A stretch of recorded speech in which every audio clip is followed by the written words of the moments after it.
ایک جگہ سے دو بار کھایا جانے والا دھوکہ دراصل دھوکہ نہیں، آپ کا اپنا فیصلہ ہوتا ہے۔ شریف انسان کو اپنی غلطیوں سے زیادہ اپنی شرافت کی قیمت ادا کرنی پڑتی ہے۔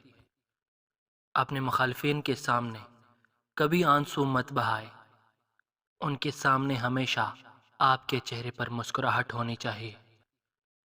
سوچ سمجھ کر لوگوں پر اعتبار کریں، کیونکہ ہمدرد انسان ہی سب سے بڑا گاؤں اور درد دینے کا باعث ہوتا ہے۔ سچ بول کر بھول جائے، کیونکہ جھوٹ بول کر اسے عمر بھر یاد رکھنا پڑتا ہے۔ انصاف کے لیے اکیلے لڑنا پوری دنیا پر حکمرانی کرنے سے بہتر ہے۔ جن کے پاس زندگی جینے کے لیے آسائشیں اور سہولیات نہیں ہوتی، انہی لوگوں سے ہم اپنی زندگی کے سب سے اعلیٰ سبق سیکھتے ہیں۔ کسی کے نظروں میں اپنی حیثیت دیکھ لینے کے بعد اس جگہ پر دستک دینا خود اپنی بےزتی کرنے جیسا ہے۔ تھوڑی سی بے صبری بڑے منصوبوں کو خراب کر دیتی ہے۔ اگر آپ خود کو دکھوں سے آزاد کرانا چاہتے ہیں تو لوگوں سے امیدیں وابستہ کرنا چھوڑ دو۔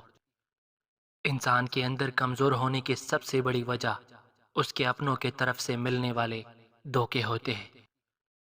لاکھوں کمانے والے سے زیادہ وہ بندہ خوش رہتا ہے جو لا حاصل چیزوں کے بجائے حاصل چیز پر خوش ہو۔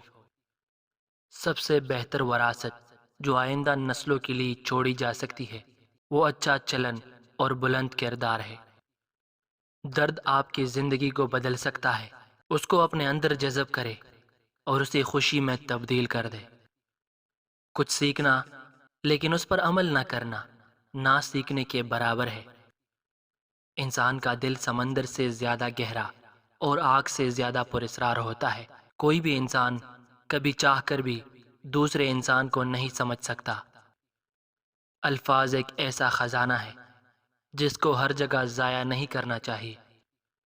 کسی کی زندگی سے انسان کو اتنا بھی متاثر نہیں ہونا چاہیے کہ وہ خود کی زندگی سے ہی بیزار ہونے لگے۔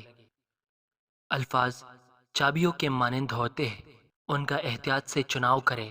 یہ کئی دلوں کو کھول اور کئی زبانوں کو بند کر سکتے ہیں۔ اگر آپ پہلی ٹوکر سے سنبھلنا نہیں سیکھتے تو آپ دوسری ٹوکر کے مستحق ہیں۔ جو شخص اپنی زبان اور خواہشات پر قابو نہیں رکھ سکتا وہ کبھی رہنما نہیں بن سکتا۔ امید کا ٹوٹ جانا انسان کے دکھوں میں مزید اضافے کا باعث بنتا ہے۔ دنیا میں ایسا مقام حاصل کرو کہ لوگ تم جیسا بننے کی خواہش کریں۔ آپ چاہے کتنا بھی پڑھ لکھ جائے اور کتنا ہی پیسہ کیوں نہ کما لے، لیکن اگر آپ کے پاس ذہنی سکون نہیں تو یہ سب چیزیں فضول ہیں۔ ہار جانا کوئی بری بات نہیں ہے، لیکن ہار سے سیکھا ہوا سبق بھی بھول جانا انتہائی گھٹیا بات ہے۔ عقل سے خالی لوگوں کے ساتھ اپنی پریشانیوں کا ذکر کرنا ہماری بے سکونی کی وجہ بنتا ہے۔